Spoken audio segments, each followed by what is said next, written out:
Hello students, Wasim सा here. स्वागत है आपका एक बार फिर से हमारे और आपके प्यारे से यूट्यूब चैनल के ऊपर, जिसमें आज हम लोग सीखने वाले हैं फिजिक्स सब्जेक्ट, जिसमें जेईई मेन 2023 का ये जो एमसीक्यू है वो आज हम लोग सॉल्व करने वाले हैं। तो बेसिकली जो हमारा एमसीक्यू है वो यूनिट एंड डायमेंशन इस लेसन से है। तो चलो प्रॉब्लम की तरफ बढ़ते हैं। Two resistances are given as R1 10.5। देखो दो रेजिस्टेंसेस हम लोग को दी है, बहुत ही इंपॉर्टेंट प्रॉब्लम है। रेजिस्टेंसेस इन पैरेलल वाला प्रॉब्लम है। यहाँ पे बहुत सारे बच्चे कंफ्यूज होते हैं। तो देखो R1 की वैल्यू दी है दो रेजिस्टेंसेस में। ये क्या दिया अपने को 10 प्लस 0.5। यहाँ पे प्लस और माइनस है, ठीक है। यहाँ पे भी प्लस और माइनस आएगा, यहाँ पे भी प्लस और माइनस आएगा। टॉलरेंस दिया अपने को बेसिकली ना। हम लोग को पता है कि पहला जो वैल्यू है ये क्या है, ये हमारा R1 है, ट्रू वैल्यू है। और ये क्या है, ये डेल्टा R1 है, उसका एरर है, ठीक है। ये ओम में हम लोग को दिया है, ठीक है। उसके बाद R2 की वैल्यू क्या दिया है अपने को 15 प्लस और माइनस 0.5 दिया है ना। मतलब ये भी ओम में दिया अपने को। ये 15 क्या है, मेरा ट्रू वैल्यू है, ये R2 है। और ये क्या है, मेरा डेल्टा R2 है, उसका एरर है, ठीक है। अब क्या बोला है, the percentage error in the measurement of the equivalent resistance when they are connected in parallel is. जब इनको मैं पैरेलल में कनेक्ट करूंगा तो इनका जो परसेंटेज एरर आएगा इक्विवेलेंट रेजिस्टेंस का, वो निकालना है इनका। अभी दो रेजिस्टेंसेस को अगर मैं पैरेलल में कनेक्ट करता हूं तो उसका इक्विवेलेंट रेजिस्टेंस मुझे कैसे मिलता है, उसका फॉर्मूला है। देखो 1/RP इज इक्वल टू क्या होता है, 1/R1 है ना, सबको पता है फॉर्मूला। 1/R1 प्लस 1/R2 होता है, where RP is what, equivalent resistance of these two resistances, right. चलो वैल्यूज पुट करते हैं। सब में पहले RP निकालते हैं अपने को, क्योंकि अपने को क्या बोला है कि RP का परसेंटेज एरर निकालना था। Percentage error in the measurement of equivalent resistance बोला। इक्विवेलेंट रेजिस्टेंस मतलब क्या, आरपी की बात कर रहे हो, ठीक है। तो आरपी का इक्विवेलेंट रेजिस्टेंस क्या होता है, delta RP upon RP into 100।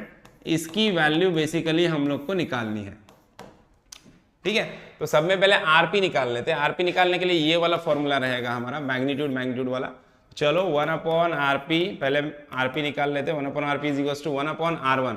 R1 कितना है मेरा 10 प्लस 1/R2। R2 कितना है 15, 1/15। अब इसको एलसीएम भी ले सकते हो, है ना। 15 2 ज़ा 30 हो जाएगा। तो क्या करेंगे हम लोग, देखो एलसीएम ले लेंगे। इसको कितने 3 से मल्टीप्लाई कर लेंगे, 3 × 1/3 × 10 प्लस इसको क्या करेंगे 2 से मल्टीप्लाई करेंगे, 2 1 ज़ा 2, 15 2 ज़ा 30, है ना। या फिर तुम डायरेक्ट क्रॉस मल्टीप्लिकेशन करके भी कर सकते हो, कोई टेंशन नहीं है। क्या आ जाएगा 3/30 प्लस 2/30। तो क्या होगा 3 + 2 5, 5/30। तो क्या होगा 5 1 ज़ा 5, 5 6 ज़ा 30, राइट। तो 1/6 आ जाएगा। मतलब 1/RP इज इक्वल टू क्या आ गया मेरा, 1/6 आ गया। ले लो रेसिप्रोकल कर दो दोनों साइड में, तो RP इज इक्वल टू क्या हो जाएगा 6 ओम, है ना।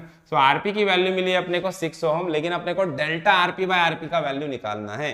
तो अब डेल्टा RP/RP का वैल्यू कैसे मिलेगा, इसके लिए अपने पास डायरेक्ट फॉर्मूला है। मतलब यही जो रिलेशन है ना, इस रिलेशन को डेरिवेट करके हम लोग को फॉर्मूला मिलता है। इस रिलेशन को डेरिवेट करके फॉर्मूला डायरेक्टली मैं तुमको बता देता हूँ, वो आपको याद रखना है। देखो डेल्टा RP/RP का स्क्वायर इज इक्वल टू क्या होगा, डेल्टा R1/R1 का स्क्वायर प्लस डेल्टा R2/R2 का स्क्वायर। ये वाला हमारा फॉर्मूला है, रिलेशन है ना। अभी अपने को परसेंटेज एरर चाहिए। परसेंटेज एरर चाहिए तो सबको क्या करना पड़ेगा, 100 से मल्टीप्लाई करना पड़ेगा। देखो मुझे बेसिकली क्या चाहिए, डेल्टा RP/RP इंटू 100 चाहिए, लेकिन यहाँ पे RP का स्क्वायर है। तो मैं क्या करूंगा, डेल्टा RP अपॉन RP का स्क्वायर है। किसी भी चीज का स्क्वायर मतलब क्या होता है ना, A का स्क्वायर क्या होगा, A इंटू A, है ना। उसी तरह से RP का स्क्वायर क्या होगा, RP इंटू RP। तो मैं यहाँ पे क्या लिख देता हूँ, RP इंटू RP लिखता हूँ, RP का स्क्वायर, है ना, इंटू 100 करूंगा क्योंकि परसेंटेज एरर मुझे चाहिए। यहाँ पे भी मल्टीप्लाई कर दूंगा 100 से, delta R1/R1 square into 100 plus delta R2/R2 का स्क्वायर इंटू 100। चलो अब वैल्यू पुट करते हैं। अब मुझे पता है, मुझे चाहिए डेल्टा RP/RP इंटू 100। तो ये जो एक्स्ट्रा RP है इसको इधर भेज दूंगा मैं, है ना। तो अब देखो मुझे क्या चाहिए, मुझे डेल्टा RP/RP की वैल्यू चाहिए। RP की वैल्यू तो मुझे पता है, देखो इंटू 100 इज इक्वल टू क्या होगा, ये RP आ जाएगा इधर मल्टीप्लीकेशन में, डिवीजन का मल्टीप्लीकेशन में आ गया। यहाँ पे देखो डेल्टा R1/R1 स्क्वायर, यहाँ पे वैल्यू पुट करते हैं। डेल्टा R1 क्या है मेरा, डेल्टा R1 है मेरा 0.5 और R1 है 10, है ना। सो डेल्टा R1 है 0.5 अपॉन R1 कितना है, R1 है मेरा 10, तो मैं लिखूंगा यहाँ पे 10 का स्क्वायर इंटू 100, है ना, प्लस अब देखो यहाँ पे डेल्टा R2 क्या है मेरा, डेल्टा R2 है 0.5 और R2 है 15। सो देखो अगेन डेल्टा R2 है 0.5 और R2 कितना है मेरा 15, तो 15 का स्क्वायर इंटू 100, ठीक है। अब इसको सिंप्लीफाई करते हैं, देखो चलो ये तो वैल्यू अपने को चाहिए LHS की, इसको रहने दो। RP कितना है मेरा, RP की वैल्यू भी पुट करते हैं, RP 6 है ना, तो RP यहाँ पे 6 है। अब यहाँ पे देखो यहाँ पे क्या हो जाएगा, ब्रैकेट में 0.5 अपॉन 10 का स्क्वायर क्या होता है 100, ये इंटू 100 है, 100 यहाँ पे कैंसिल हो जाएगा, प्लस यहाँ पे देखो 0.5 इंटू 100 से 0.5 को मल्टीप्लाई करो तो क्या होगा, 2 डिजिट आगे पहुंच जाएगा, है ना। तो ये क्या हो जाएगा 50 हो जाएगा, इसको मैं 50 लिख देता हूँ। 50 अपॉन 15 का स्क्वायर कैसे लिख सकते हो, 15 इंटू 15, क्योंकि अपने को इसको सिंप्लीफाई करना है, ठीक है। अब क्या करेंगे, अब देखो अब इसको सॉल्व करेंगे हम लोग, आगे सॉल्व करते हैं इसको और आंसर निकालते हैं। यहाँ पे इस साइड में सॉल्व कर लेता हूँ मैं आगे का। देखो अब क्या करना है, 6 0.5 अपॉन 100, ये 100 और 100 कैंसर, तो क्या बचेगा 6, ब्रैकेट में क्या आएगा, इधर 0.5 बचा सिर्फ, है ना, इधर 0.5 बचा, प्लस 50 अपॉन 15, देखो 5 से इसको सिंप्लीफाई कर सकते हैं, 5 3 जा 15, है ना, और 5 1 जा 5, ये 10 आ जाएगा।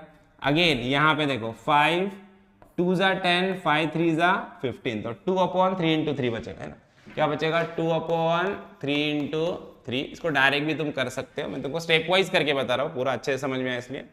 अभी 6 से अंदर मल्टीप्लाई कर दो, देखो तो 6 इंटू 0.5 क्या होगा, 0.5 से मल्टीप्लाई करोगे हाफ होगा, 6 इंटू 0.5 क्या होगा, ये 3 हो जाएगा, प्लस 6 2 जा 12 अपॉन 3 3 जा क्या होगा 9।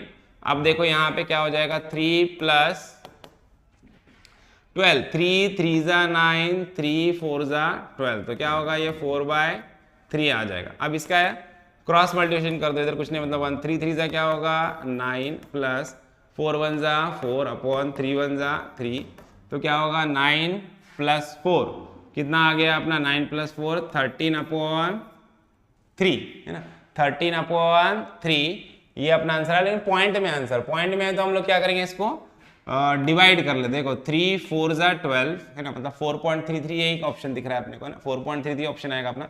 3 4 जा 12, 1 बचेगा, फिर पॉइंट लेके 0 लगाएंगे, 10 हो जाएगा, 3 3 जा 9, फिर 1 बचेगा, फिर 3 3 जा, ये 3 3 चलता रहेगा, 4.33%, that is option C is our correct option.